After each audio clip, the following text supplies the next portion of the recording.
January 13th, 2012. The Costa Concordia strikes rock off Isola del Giglio.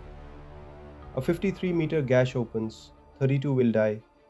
It isn't a storm, it's a deviation, a close pass meant to be seen. On board are over 4,200 people, dinner plates, corridor lights, a ship that still feels normal for a few more minutes. Then the generators fail, the vessel lists. Evacuation begins after delay. In this video, we follow the timeline from impact to silence. This is the story of the Costa Concordia.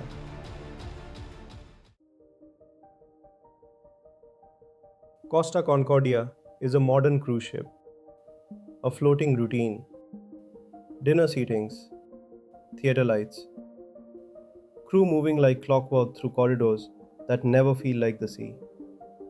On the bridge, the world is different. Charts, radar, quiet confirmations, a voyage plan meant to remove surprises. Lifeboats hang above black water. Muster points are printed on doors. Normal feels like protection, until the plan becomes optional for just one moment. Below, what passengers never see: watertight doors, compartments meant to buy time, generators and switchboards that keep the ship awake when something breaks. Cruise safety is layers, but layers only work inside the route's margin: distance, speed, timing. That night, the water is calm. Giglio's lights are close. Everything feels controlled. Around 21:30, the course begins to bend.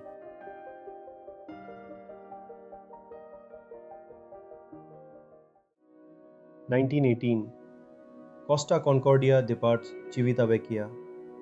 A scheduled night. A ship built for routine. For hours, nothing feels wrong. Dinner continues, shows begin, the sea stays calm. Then the route shifts. Approximately 21:30 to 21:40, the ship alters course toward Isola del Giglio, closer to shore than the voyage plan. At cruise speed, distance collapses quickly.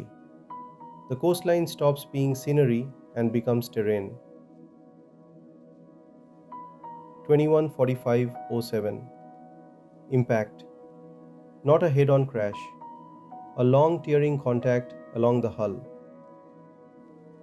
A breach opens, about 53 meters.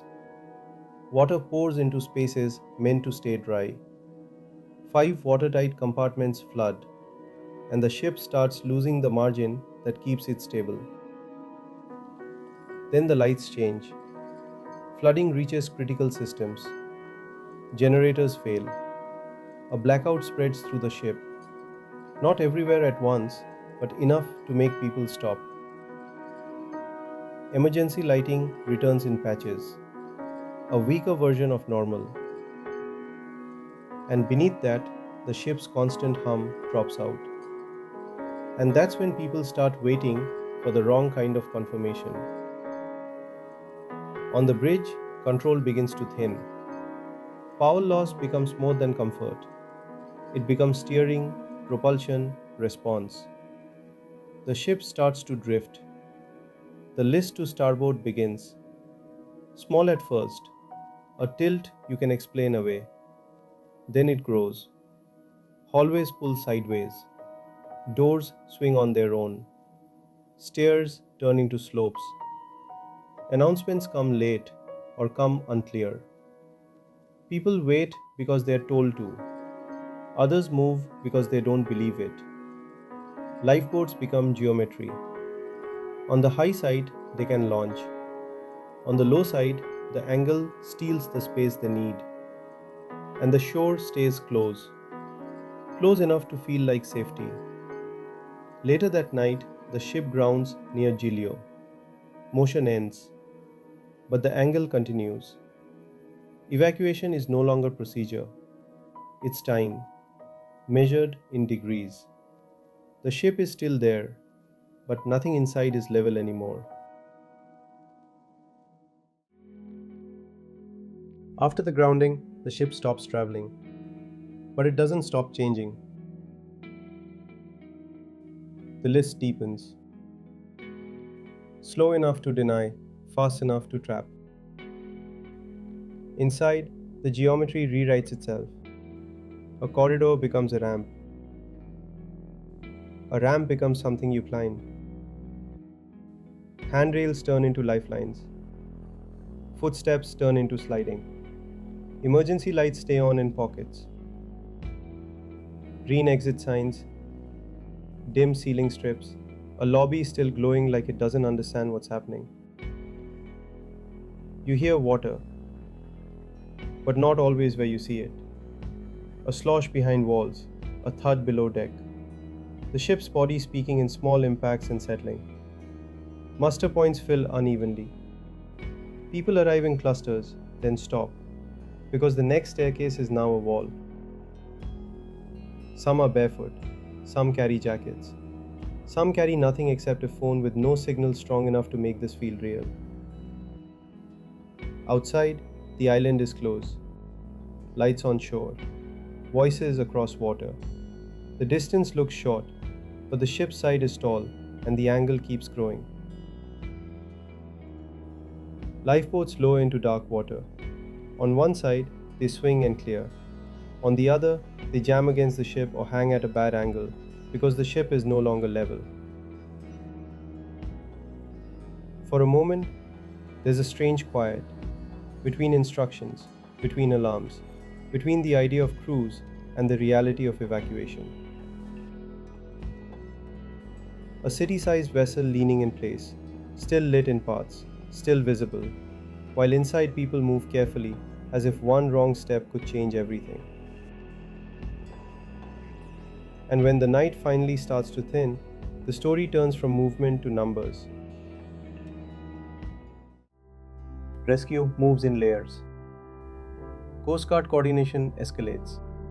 Small boats shuttle between the ship and Giglio. Crew and locals guide people down, across tilted decks, into lifeboats, into cold water, into waiting hands on shore. The evacuation lasts for hours, and as the ship leans further, paths close.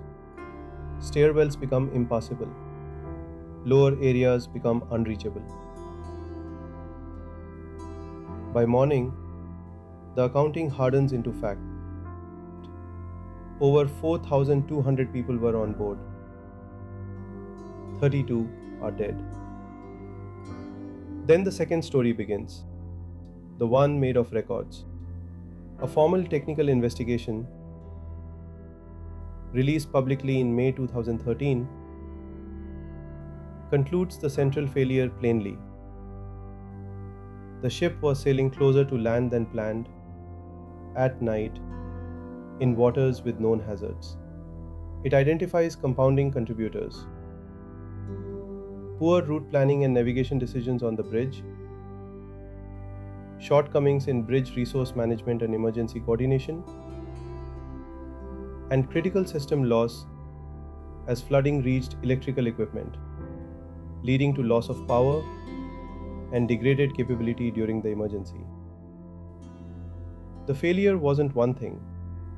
It was deviation made worse by delay and degraded systems, until evacuation became geometry. Responsibility becomes legal, not only technical. Captain Francesco Schettino is prosecuted and later convicted, sentenced to 16 years, with findings tied to decisions before impact and conduct during the evacuation. Other crew and company-linked personnel also face convictions for negligence related to procedure and response. But the aftermath isn't only courtrooms, it's salvage. Fuel is removed to reduce environmental risk. In September 2013, the wreck is righted through a massive power buckling operation. In 2014, it is refloated and towed away, later dismantled, an ending measured in years. Recommendations follow: improved muster discipline, clearer emergency command, better integration of flooding detection and stability monitoring, and stronger redundancy planning. Because what failed first was a choice, what failed next was coordination, and what remained in the end was the cost of delay. But the part people remember isn't the report, it's the sight of it, still there. Some ship disasters are distant. They happen beyond the horizon, and the sea keeps the evidence. Costa Concordia is remembered because it stayed in view. A cruise ship on its side, so close to shore that survival felt guaranteed. Lights still glowing in places, not because everything was fine, but because the system hadn't fully gone silent yet. That's the cruel illusion of visibility. If you can see it, your mind assumes it can be controlled. If it's still lit, your body assumes it's still safe. But modern safety isn't just steel, it's timing, it's clarity. It's the moment a situation is named early enough for procedure to work the way it was designed to. That night, the deviation was small until it wasn't. The delay was brief until it wasn't. And the ship remained present long enough for belief to outlast the time available.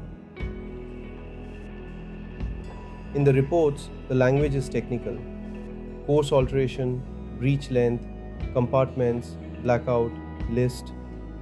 In memory, it's simpler: a place that tilts slowly enough to feel temporary. By morning, the sea is calm again. The island lights are ordinary. The route still exists on paper. But a structure can stay visible and still be lost. Between what was and what remains, there lies the liminal.